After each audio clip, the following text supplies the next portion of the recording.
Welcome to Meet the Candidates. I'm David Nicholas here on WCMU. Our guest is Barbara Conley, the Democratic candidate for Michigan's redrawn 37th Senate District. This includes Grand Traverse, Leelanau, Antrim, Charlevoix, Emmett, Sheboygan, Mackinac, and Chippewa counties. Barbara, thanks very much for taking the time to talk with us. Thank you for having me. First of all, a little bit about you, your background, and the experience you bring to this campaign. Sure. I'm born Michigander, born in Detroit and raised in a little town called Flat Rock, which is halfway between Detroit and Toledo. I had 4 brothers and sisters. I attended University of Michigan and then Michigan State University College of Human Medicine for my MD. And I spent my career developing new treatments for cancer, including at University of Maryland, the National Cancer Institute, and Michigan State University. And since then, I'm living in Northport, Michigan, at the tip of the Leelanau Peninsula. And I am currently the chair of the Benzie-Leelanau District Health Department Board of Health and on the school board, and I am active in several community organizations as well. As you've been talking in the run-up to the primary and the time since, the voters there, the potential voters you're talking to, what do they identify as, say, the top issue or the top 2 or 3? And then to follow up from there, some of your ideas for specifically addressing those concerns that they have. Sure. At the doors, what I'm hearing a lot is affordable housing for people is a very big concern. Yesterday, I was talking to somebody who is working every day, but she has kids and she's being thrown out of her house because it's being torn down and she can't find anywhere to live. And that is not an uncommon story. I do hear that through the district more often than I obviously or anybody would like to know. And the other issue, the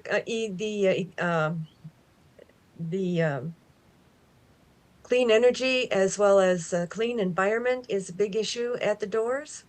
There's a lot of concern about Line 5, for example.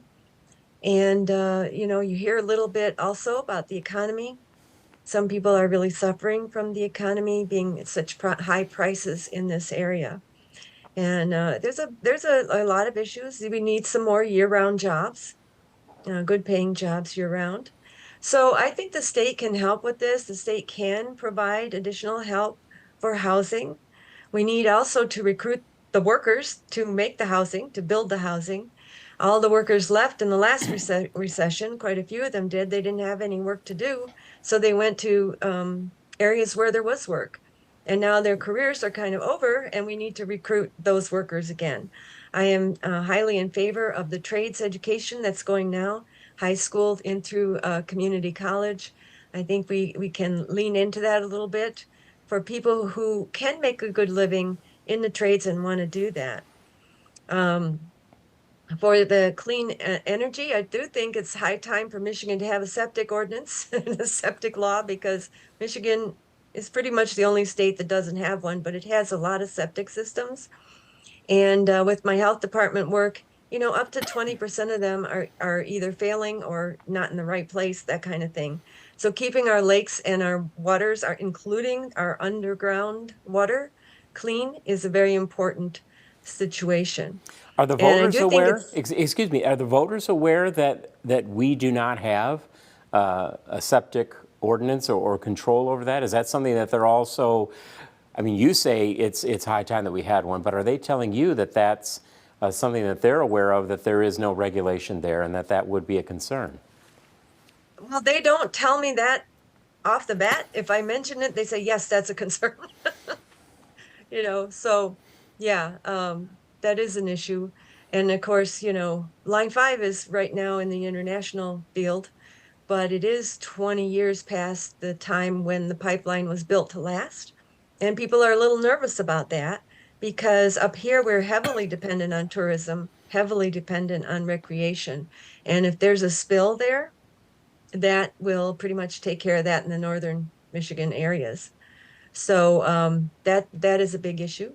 One opportunity that we may have up here, which I hope to come to fruition is to get some of the infrastructure money, the CHIPS money, other monies that are available even from the feds to come up here and make clean energy products, such as there's a big shortage of solar panels, things like that.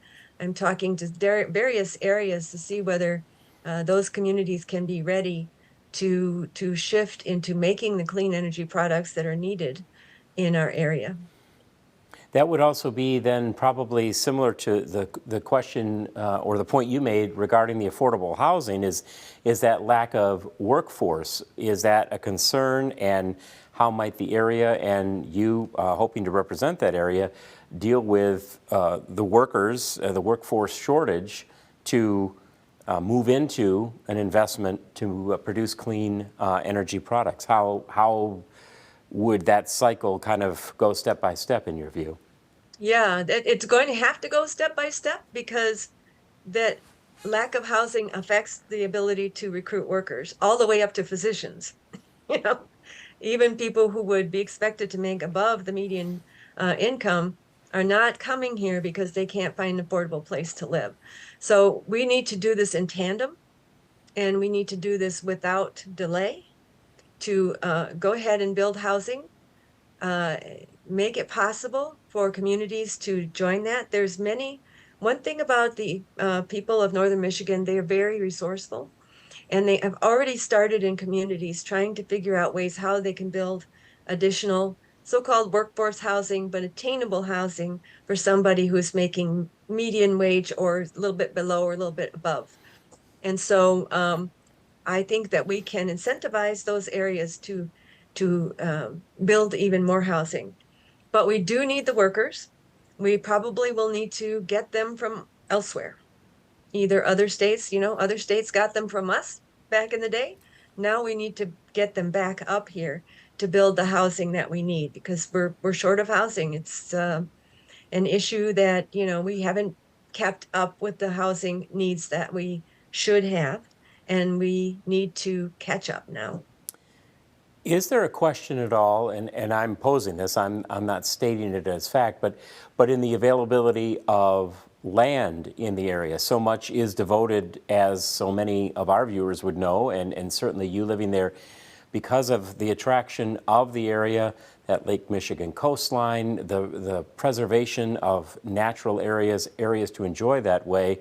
Then in turn, is there a potential available land where some of this expanded population that seems to be wanting to come to that area, and as you say, hopefully more of a workforce coming to that area, will they have a place to build? It is a significant challenge, is the amount of land. A lot of it is farmland, and the farmers need that for farming. But that is a challenge, to really find that land and make it available to build housing. Something that's gaining traction up here is community land trusts, where the housing is built on land and the land is rented by the person who's in the house. And then when they go to sell the house, they only realize part of the profit that you would if you had owned all the land, so that it's affordable for the next buyer. One of the things about, as you know, about your first house, your first purchase, is that you need to gain some equity from that when you sell it. But we need, as a community, to make that continue to be affordable to the next buyer. So those are interesting problems that people are working on. And I think, not anybody has one perfect good idea for this, but I do believe that working together, we can get this done. You spoke also to the importance and the need for continued attention and investment in the skilled trades, especially when you look at potential jobs in building the housing and also in the manufacturing area. In this somewhat post-pandemic economy that also impacted certainly our K-12 schools, is the training available? And do we see still a good pipeline of students that could be going into these fields so that that potential could be addressed and filled as well? Yeah, the community colleges are doing a great job with this. So the classes are available, the students are able to get to them, but what we're seeing here is there are fewer and fewer students in our school systems. So for example, the Northport Public School has somewhere between 130 and 150 students in grades K through 12. Okay. And so, you know, I think that's one of the issues is that you need a certain number of students. So that again is a little bit of a chicken and egg situation with the skilled trades, but the community colleges are doing a great job with that. There are skilled trades available. There are companies stepping up to do apprenticeships and things like that.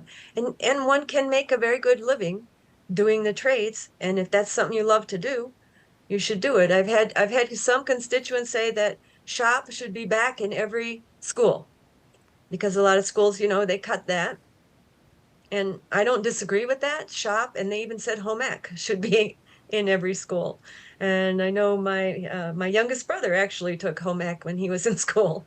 I don't know how well he did in it, but he did do home ec then. And those practical things can be taught in the schools. I do have some sympathy for the fact that a student these days have to learn so many things in order to function in today's society. So you have a little bit of look on that, but usually people enjoy skilled classes like shop, like now they have gardening and they have all these kinds of things. So it's really opened up the schools a little bit to some fun and useful skills to impart.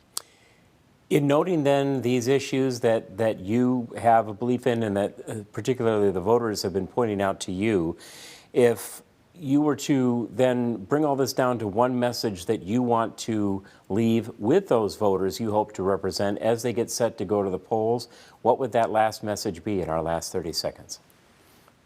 Well, that last message would be we want a Northern Michigan in which our families can thrive and they don't have to leave this area in order to find a living. We appreciate you taking the time to talk with us today, addressing and discussing these issues, and we wish you nothing but the best of luck for the rest of the campaign. Thank you so much for taking the time to talk with us. Thank you so much for having me on. We've been speaking with Barbara Conley. She is the Democratic candidate for Michigan's 37th Senate District. I'm David Nicholas. Thank you for joining us, and remember to get out and cast your vote on Tuesday, November 8th. All qualifying candidates were invited to participate in this series. Following the redraw of Michigan House, Michigan Senate, and congressional districts, check with local officials to make sure you are properly registered. Election Day is Tuesday, November 8th.